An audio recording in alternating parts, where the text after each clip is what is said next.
A very good morning to all my dear friends. 29th सितंबर 2022 के the Hindu analysis में आप सभी का मैं प्रशांत मावानी बहुत बहुत हार्दिक रूप से स्वागत करता हूं. This is Curiously Education official channel of Prashant Mawani. दोस्तों, आज हमारे टेबल पर हैं चार इंटरेस्टिंग टॉपिक्स. Talent recognition. यहाँ पर हम देखेंगे कि साइंस एंड टेक में अवार्ड्स जो हैं ये क्यों इम्पोर्टेंट हैं और सरकार जो है वो अवार्ड्स को कट डाउन करना चाहती है. तो ऐसा क्या सरकार को करना चाहिए, नहीं करना चाहिए. Second, Italy's far right turn. ये इटली के पॉलिटिक्स के साथ जुड़ा हुआ एक टॉपिक है. आपको लगेगा कि इटली के पॉलिटिक्स को हम यहाँ पर क्यों डिस्कस करें. It's very very important. एक बहुत बड़ा बदलाव जो है वो अब हमें दुनिया के अलग अलग देशों में देखने को मिल रहा है. नंबर 3, ये नदियों के साथ जुड़ा हुआ है, राइट. और कैसे जो अलग अलग ट्रांस बाउंड्री नदी है, फॉर एग्जांपल ब्रह्मपुत्र, तो ब्रह्मपुत्र चाइना, इंडिया और फाइनली बांग्लादेश में बांग्लादेश से होकर बे ऑफ बंगाल में एंड होती है. तो क्यों ये देशों ऐसे देश जो होते हैं, राइट, ट्रांस बाउंड्री रिवर वाले देश, रिपेरियन स्टेट्स जो हैं, उनको एक दूसरे के साथ मिलकर क्यों काम करना चाहिए. And number 4, rediscovering bay of Bengal. जो बे ऑफ बंगाल हैं, इसका मैप तो हम देखने ही वाले हैं, लेकिन इसके इम्पोर्टेंस को भी समझेंगे. तो let's start with the first one, talent recognition. The Hindu का ये आर्टिकल है. गवर्नमेंट ऑफ इंडिया ने ये तय किया है कि जो अवार्ड्स, प्राइजेस और फेलोशिप्स दी जाती हैं अलग अलग क्षेत्रों में, तो इनका एक होलसेल रीलुक करने की ज़रूरत है. यहाँ पर होलसेल रीलुक का मतलब बेसिकली है कट डाउन, कि जो अवार्ड्स दिए जाते हैं अलग अलग समय पर, अलग अलग लेवल पर, तो ये सारे अवार्ड्स जो हैं उनको देखा जाएगा कितने अवार्ड्स दिए जा रहे हैं और कौन कौन से ऐसे अवार्ड्स हैं जिनको कट डाउन किया जा सकता है, उनको हटाया जा सकता है. तो कुछ ही अवार्ड्स जो हैं वो यहाँ पर देने की बात जो है, ऐसा विचार जो है वो गवर्नमेंट ऑफ इंडिया कर रही है. अब इसको लेकर ये जो अवार्ड्स, प्राइसेस एंड फेलोशिप्स हैं, जो इनको लेकर जो मिनिस्ट्री इसकी देखभाल कर रही है, दैट इज़ एग्जीक्यूट कर रही है, that is home ministry. Ministry of science and tech अगर करती तो शायद थोड़ा समझ में आता, लेकिन जो मिनिस्ट्री पुलिस ऑफिसर्स और गैलेंट्री मेडल्स देती आई हैं, होम मिनिस्ट्री, अब होम मिनिस्ट्री जो है वो साइंटिफिक एंड मेडिकल रिसर्च के साथ जुड़े हुए अवार्ड्स जो हैं उनको कट डाउन करने की जो बात चल रही है, तो इसको एग्जीक्यूट कर रही है होम मिनिस्ट्री. ये मुझे थोड़ा स्ट्रेंज लगा. नो डाउट, मीन्स ऐसा कोई नहीं है कि अजय भल्ला साहब जो यूनियन होम सेक्रेटरी हैं, तो उनकी कैपेसिटी और उनकी कैपेबिलिटी पर ऐसा डाउट नहीं है कि वो ये नहीं कर सकते. But science and tech ministry अगर इसको करती, साइंटिफिक और मेडिकल रिसर्च के साथ जुड़े हुए हैं, तो साइंस एंड टेक और जो हेल्थ मिनिस्ट्री है उसको मिलकर इस चीज़ को करना चाहिए था. But anyway, union home secretary Ajay Bhalla साहब जो हैं, तो उनके सामने ये सारी चीज़ें जो हैं वो प्रेजेंट की गई और अब ये बात आ रही है कि most awards out to be done away with and ministries could either retain only some of the national awards और institute 1 or 2 high status awards. अब ये बात आ रही है कि जो अलग अलग अवार्ड्स दिए जाते हैं, तो to be done away with, यानी कि अब इनको हटाया जाए और इनकी जगह पर क्या होगा कि मिनिस्ट्रीज जो हैं वो टॉप लेवल के अवार्ड्स, या तो नेशनल अवार्ड्स देगी या फिर 1 या 2 जो हैं हाई स्टेटस अवार्ड्स जो हैं यही कंटिन्यू किए जाएंगे. बाकी के अवार्ड्स जो हैं उनको कट डाउन करने का विचार जो है वो तय किया जा रहा है, ऐसा लग रहा है इस पर्टिकुलर आर्टिकल से. अब अवार्ड्स और प्राइजेस जो हैं ये अचीवमेंट्स को रिकॉग्नाइज करती हैं, हम सब जानते हैं. दूसरे स्पोर्ट्स की बात करें, लेट्स से ओलंपिक्स की बात करें, इंटरनेशनल क्रिकेट की बात करें, राइट, तो इसके लिए आप लोगों को ट्रेन कर सकते हैं, राइट. ओलंपिक्स के लिए भी, इंटरनेशनल क्रिकेट या फिर दूसरे स्पोर्ट्स के लिए you can train talented youth. लेकिन आइंस्टाइन क्रिएट करना, चंद्रशेखर क्रिएट करना जो है, इट्स इम्पॉसिबल.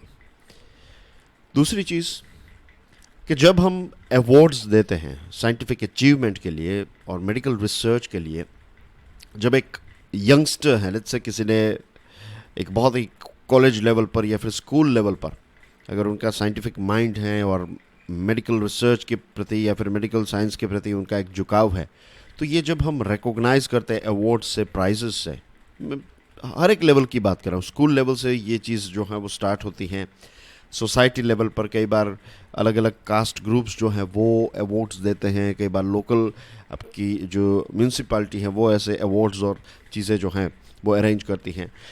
तो I would say local level पर या फिर ग्रास रूट लेवल पर जब इस प्रकार के अवार्ड्स एंड प्राइसेस दी जाती हैं तो जो यंग वो पर्टिकुलर साइंटिस्ट हैं, राइट, वो जो यंगस्टर हैं, उस यंगस्टर को एक प्रकार से एक प्रेरणा मिलेगी, एक मोटिवेशन मिलेगा।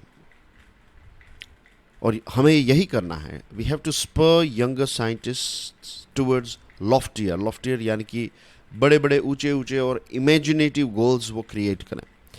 अब्दुल कलाम सर जो हैं वो हमेशा कहते थे कि वो कहते हैं ना कि ड्रीम ड्रीम ड्रीम, पहले तो सपने देखिए, अगर सपने ही नहीं देखेंगे तो आप पूरा कैसे करेंगे। और सपनों के बारे में हमने कई बार बात भी की है कि our dreams are like our seeds.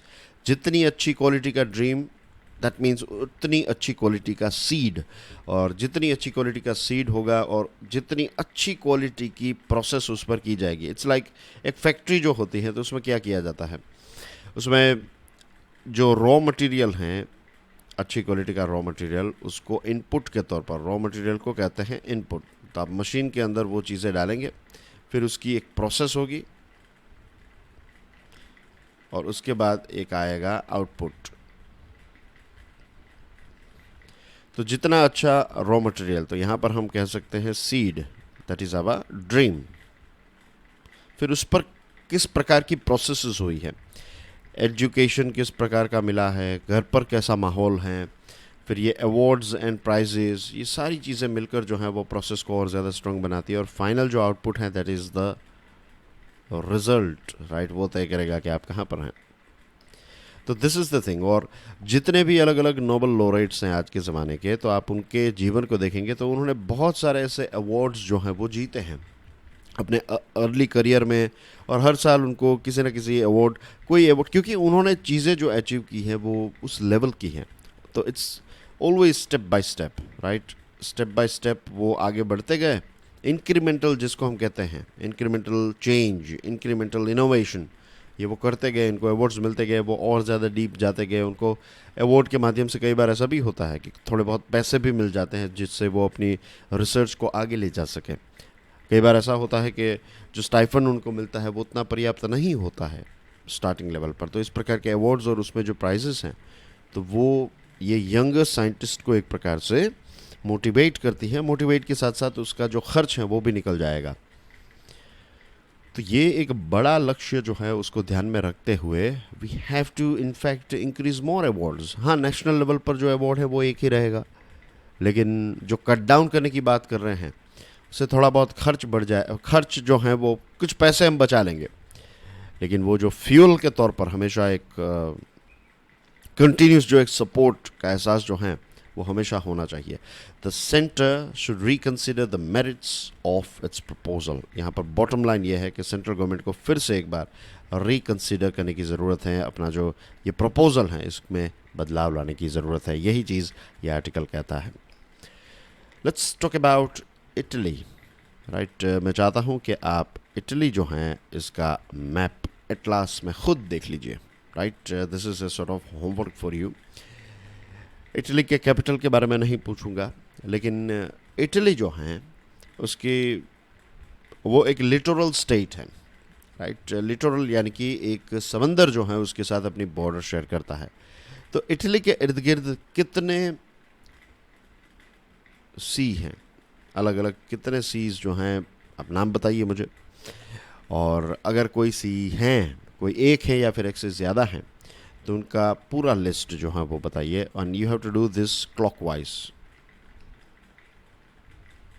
Clockwise का मतलब पता है ना, कि अगर लेट्स से नॉर्थ में कोई है सी तो वो पहले आएगा, उसके बाद आप जाएंगे ईस्ट में, अगर कोई है साउथ में है, वेस्ट में है, तो इस प्रकार से आपका नाम लिस्ट जो है वो इस प्रकार से, नॉर्थ वाला सबसे ऊपर, उसके बाद ईस्ट, उसके बाद साउथ। तो ऐसा हो सकता है इटली में। आप देखिए आपकी स्क्रीन पर जो महिला है उनका नाम है जियोर्जिया मेलोनी। जियोर्जिया मेलोनी जो है वो आने वाले दिनों के अंदर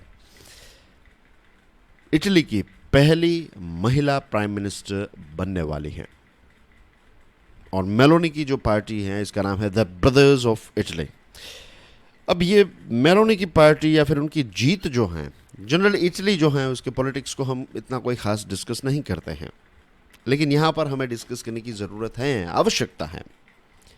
the reason is the country as well as western Europe will have their first far right majority government since 1945।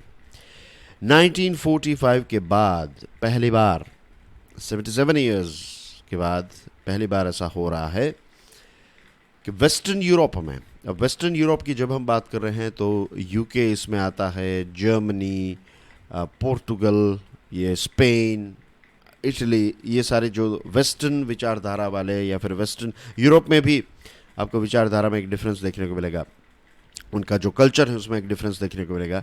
और सबसे डेवलप जो है वो ये वेस्टर्न यूरोप वाले देश हैं। ईस्टर्न यूरोप देश जो है वो उतने ज़्यादा डेवलप नहीं है, डेवलप इन द सेंस कि उनके पास उतने पैसे नहीं है। वैसे यूरोप के शायद एक दो देश को छोड़ दे तो सारा के सारा यूरोप जो है वो फुली डेवलप्ड है।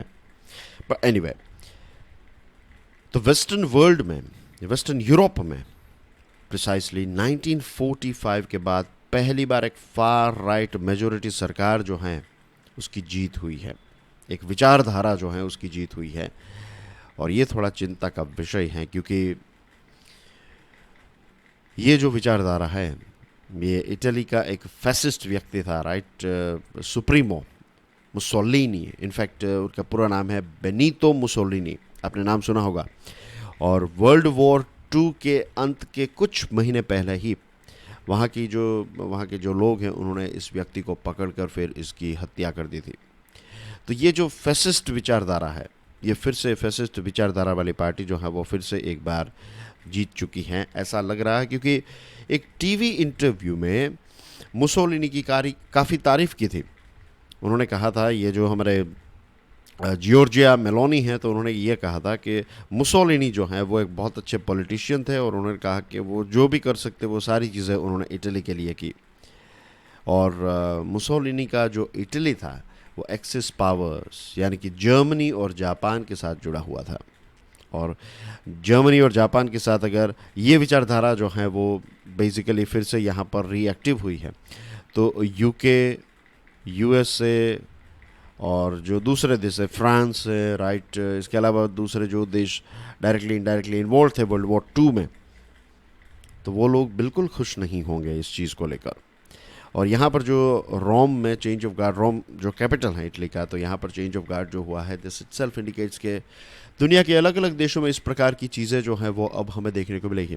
ये पहली बार नहीं है, यूरोप के कुछ देशों में ऑलरेडी फार राइट की सरकार जो है वो आ चुकी है। और freedom in the world 2022 report जो है वो ये कहता है कि concerns about the rights of migrants persist and regional inequalities are substantial. बहुत सारी जगहों पर क्या होने लगा है एज पर दिस रिपोर्ट के जो माइग्रेंट्स हैं उनके अधिकार जो हैं उनको नहीं मिलते, उनके साथ एक अलग प्रकार की ट्रीटमेंट जो है वो होती है। और हर जगह पर हमें अब रीजनल इनइक्वालिटीज़, कुछ एक ही देश के कुछ रीजन्स जो है वो, एक रीजन डेवलप होगा, दूसरा रीजन बहुत ही एस्पिरेशनल होगा, या फिर एक कॉन्टिनेंट के अंदर ये चीज़ हमें देखने को मिल रही है कि कुछ देश जो हैं वो काफ़ी डेवलप होंगे, कुछ देश जो है वो एस्पिरेशनल होंगे। और अब यहाँ पर जो फार राइट की सरकार आई है, तो अब उन लोगों के लिए ख़तरा है जो एथनिक और रिलीजियस माइनॉरिटीज़ को बिलोंग करते हैं, जो इमिग्रेंट्स हैं, जो दूसरे देशों से इटली में सेटल हुए हैं, तो उनके खिलाफ नफ़रत की लहर जो है वो आएगी। और इसी के साथ साथ जो लोग हकीकत, जो सत्य बोलेंगे, उनके खिलाफ भी ये पावर जो है इसका इस्तेमाल किया जाएगा। इटली में वैसे बहुत सारे चैलेंजेस हैं। इटली वैसे तो डेवलप्ड देश है, लेकिन वहाँ पर करप्शन बहुत ज़्यादा है और ऑर्गेनाइज्ड क्राइम बहुत ज़्यादा है। आपने अगर अंग्रेज़ी फिल्में देखी हैं, अमेरिकन फिल्में, तो यू विल फाइंड के इटालियन माफियाज जो हैं वो काफ़ी फेमस हैं। बहुत सारे ऐसे फैमिलीज़ हैं, दे आर वेरी फेमस। आज भी वो ऑर्गेनाइज्ड क्राइम में जुड़े हुए हैं और करप्शन जो है वो डीप रूटेड है वहाँ पर। तो मेलोनी की सरकार के लिए ये सबसे बड़ा जो ट्विन चैलेंजेस हैं उनके सामने, तो that is this deep rooted corruption number 1 and number 2 will be this के ऑर्गेनाइज्ड क्राइम्स के साथ कैसे लड़ा जाए। हर populist governments foreign policy will have a bearing on international geopolitics, specially amid the protracted Russia Ukraine war.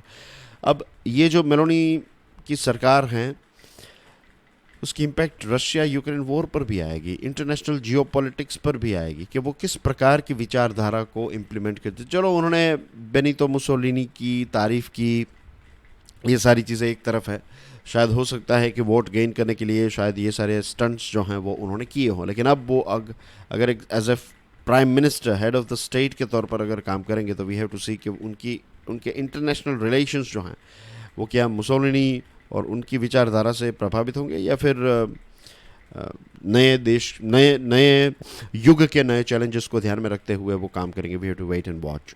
Europe and the rest of the world needs to be wary of the rise of another powerful leader in the global firmament. ये पूरी दुनिया के लिए means we have to wait and watch अब किस प्रकार से काम करते हैं, लेकिन ऐसी फार राइट सरकारें जो हैं वो यूरोप के कुछ दूसरे देशों में भी आ चुकी है, तो ये थोड़ा चिंता का विषय डेफिनेटली है when it comes to geopolitics. In nature's warning signs a nudge to riparian states. सबसे पहले तो riparian states जो है उसका बेसिक एक मतलब आप समझ लीजिए।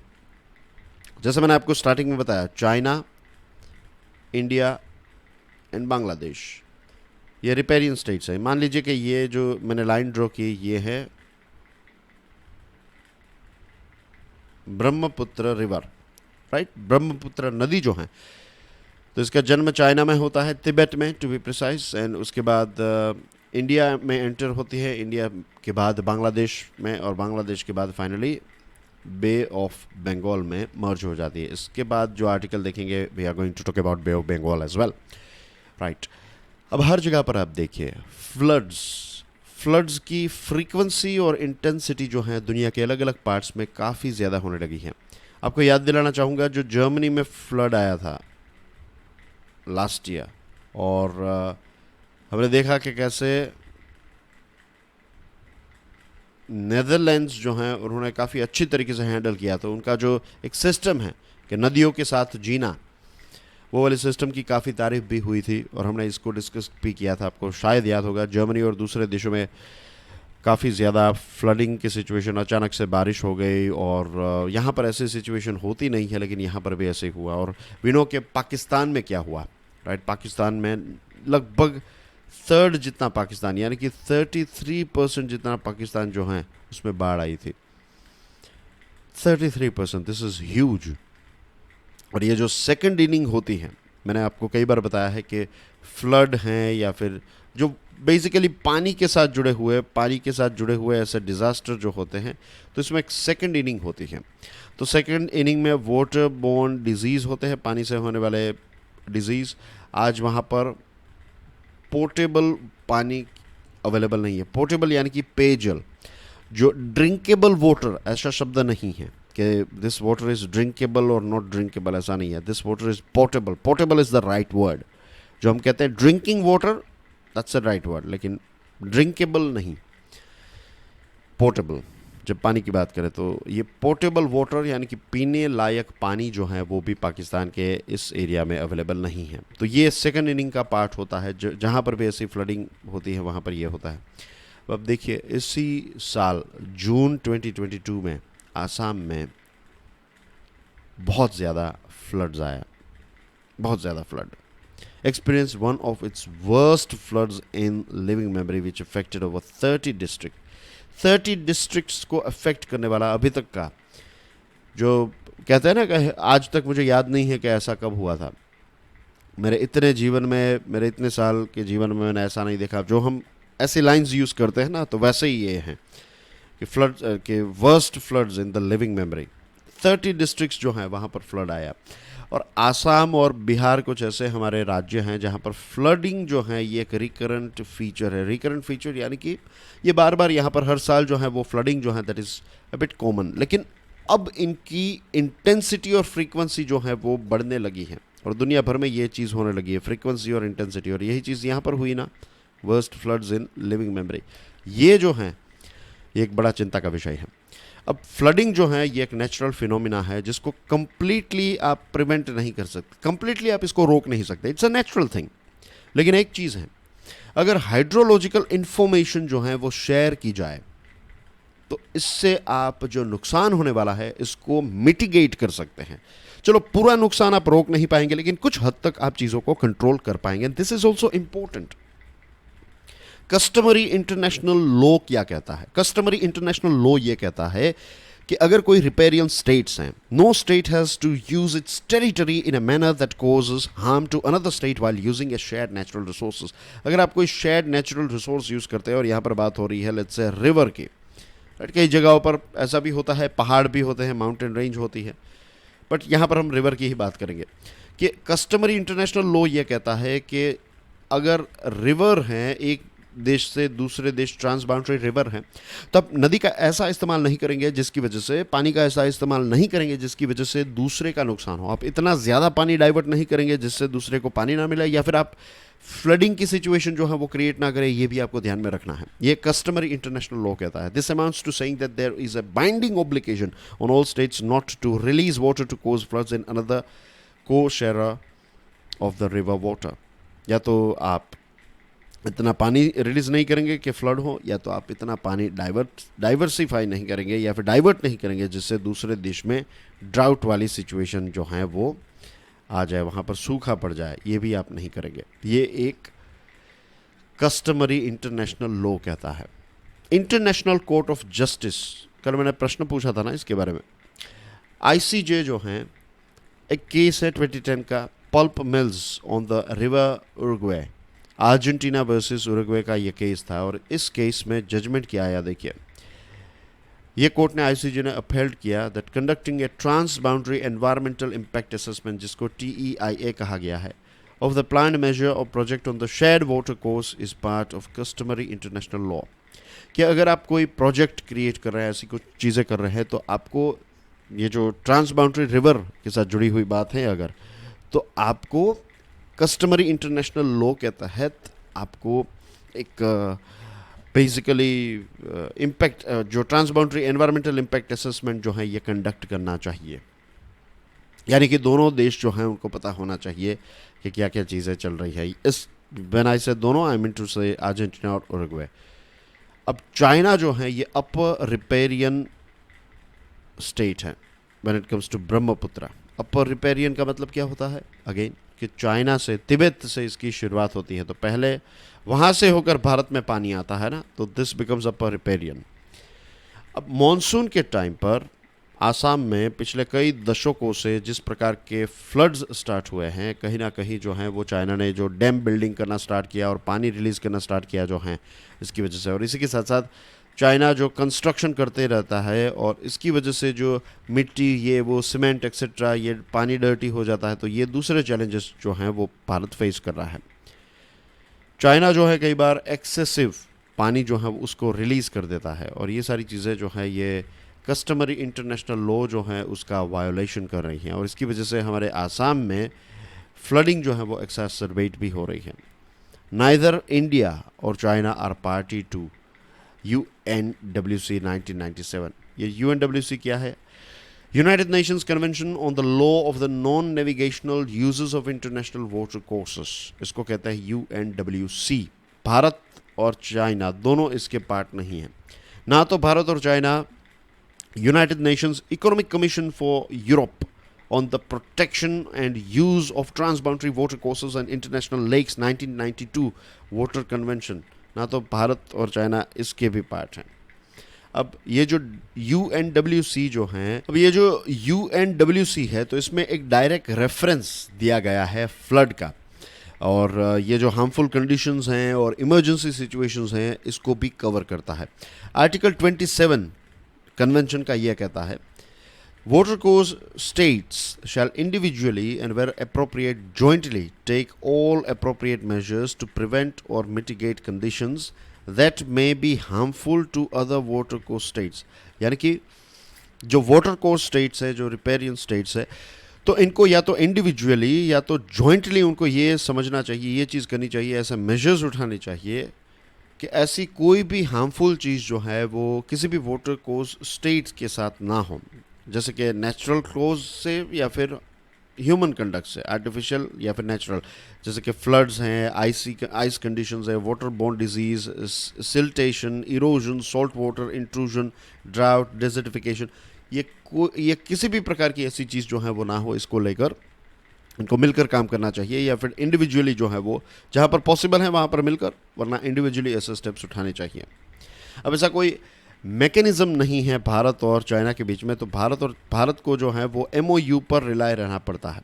2013 में हमने उनके साथ ये MOU किया था, और इसमें हाइड्रोलॉजिकल इन्फॉर्मेशन जो है, ये फ्लड के समय में, जून से सितंबर के समय में हाइड्रोलॉजिकल इन्फॉर्मेशन जो है वो चाइना हमारे साथ शेयर करेगा। लेकिन ये जो MOU है, ये डिफॉरेस्ट्रेशन को, या फिर चाइना जिस प्रकार से अर्बनाइजेशन कर रहा है, तो इन सारी चीज़ों की एक्टिविटीज़ जो हैं और इनका डेटा जो है वो भारत को नहीं मिलता है।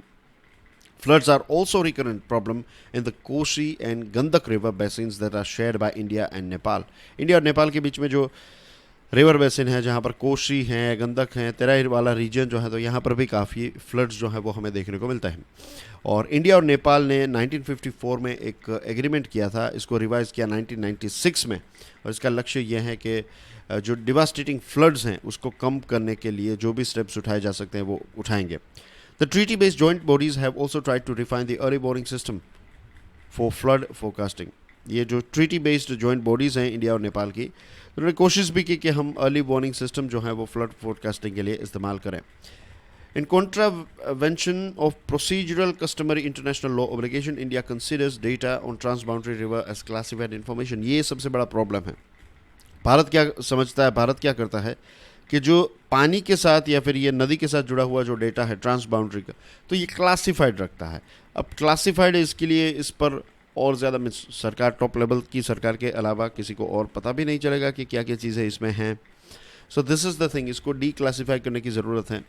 और जिस प्रकार से फ्लड्स आया पाकिस्तान में और दूसरी जगह पर हमें क्लाइमेट चेंज और ये सारी चीज़ें देखने को मिल रही हैं, तो हम सबको, चाइना को, भारत को, हम सबको UNWC और UNECE वोटर कन्वेंशन जो हैं उसको ज्वाइन करने के बारे में सोचना चाहिए और मिलकर काम करना चाहिए। आज ये प्रॉब्लम जो है वो भले ही पाकिस्तान फेस कर रहा हो, लेकिन कभी भी कुछ भी किसी भी देश के साथ हो सकता है बिकॉज ऑफ क्लाइमेट चेंज। ये चीज़ हम सबको समझ लेनी चाहिए, देशों को भी समझ लेनी चाहिए और इंडिविजुअल्स को भी ये चीज़ समझ लेनी चाहिए। जितना जल्दी हम ये समझ लेंगे उतना हमारे लिए अच्छा होगा। Rediscovering bay of Bengal, the Hindu का ये आर्टिकल है, तो पहले बे ऑफ बंगाल को देख लेते हैं। तो as you can see here, this is the bay of Bengal. Bay of Bengal जो है, तो यहाँ पर बहुत सारी नदियाँ जो हैं वो अपना पानी इसमें ऐड करती हैं, राइट। फ्रेश वाटर इसमें ऐड होते रहता है, राइट। और एक तरफ से यू कैन से इनक्लोज्ड सी हैं, कि एक तरफ से बंद हैं और बाकी तरफ से खुला है, तो this is bay of Bengal. और बहुत सारे देश यहाँ पर आप देख सकते हैं, Bangladesh, Myanmar, Thailand, then you have this of course India, Sri Lanka, तो ये सारे देश जो हैं वो इसके लिटरल स्टेट हैं। The Bay of Bengal is experiencing an increase in geo-economic and geopolitical and geocultural activity. Bay of Bengal में काफ़ी सारी एक्टिविटीज़ होने लगी हैं, राइट। जियोपॉलिटिकल एक्टिविटीज़ होने लगी है, जियो इकोनॉमिक और geo cultural activity. 4th BIMSTEC summit के दौरान हमारे प्राइम मिनिस्टर नरेंद्र मोदी साहब ने नालंदा यूनिवर्सिटी में centre for bay of Bengal studies को लॉन्च किया। और यही मेन चीज़ है कि इस centre for bay of Bengal, BOB studies जो हैं, दिस इज़ वेरी CBS इसको कहते हैं, centre for bay of Bengal studies, इसका शॉर्ट फॉर्म है CBS। तो ये CBS जो नालंदा यूनिवर्सिटी में लॉन्च किया है, this is a very very big thing. क्यों ये बड़ी चीज़ है, इसको आज हम समझने का प्रयास करेंगे।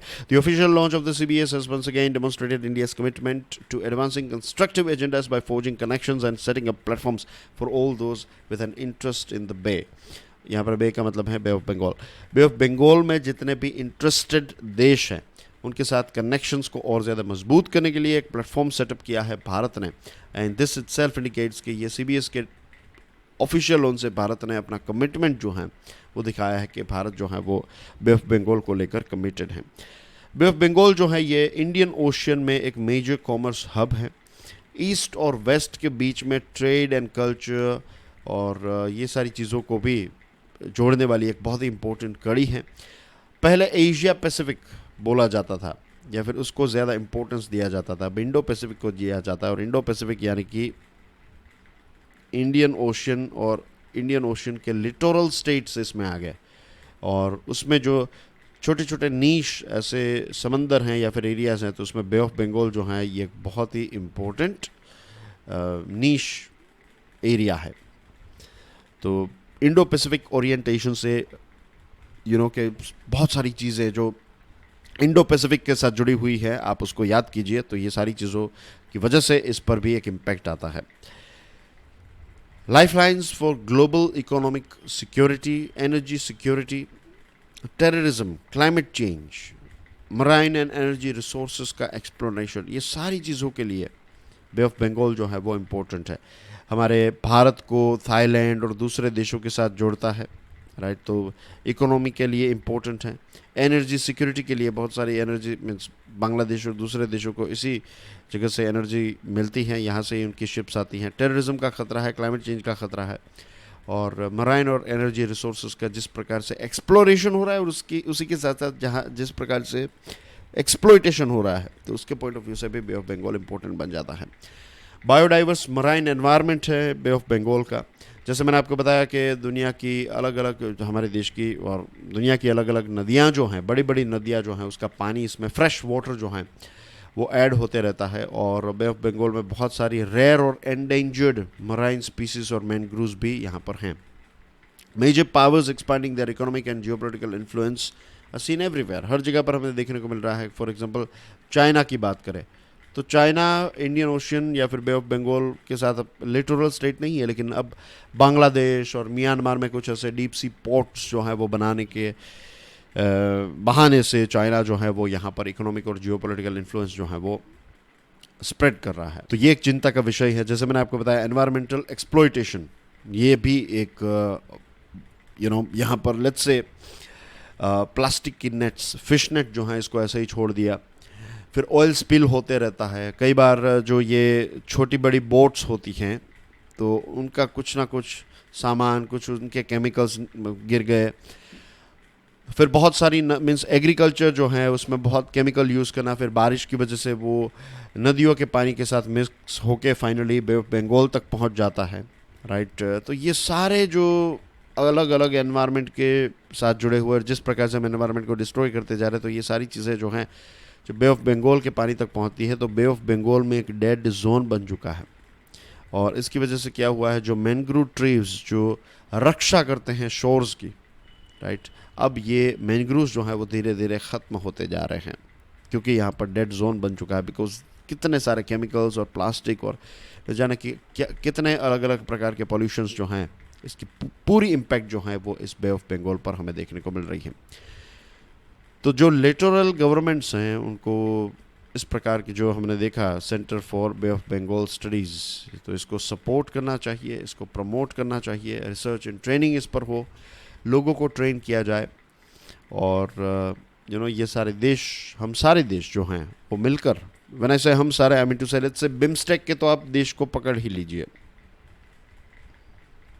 और बिम्स्टेक में भी जो लिटोरल स्टेट्स हैं, राइट, उनको तो ख़ास मेहनत करनी पड़ेगी। अब आपके लिए एक और प्रश्न है, एक प्रश्न मैंने ऑलरेडी आपको पूछ लिया है ना, आई थिंक पूछा है, नहीं पूछा है तो let me ask you one question.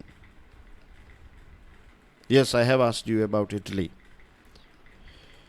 BIMSTEC जो हैं, तो इसमें कितने ऐसे देश हैं जो बे ऑफ बंगाल के साथ बाउंड्री शेयर नहीं करते?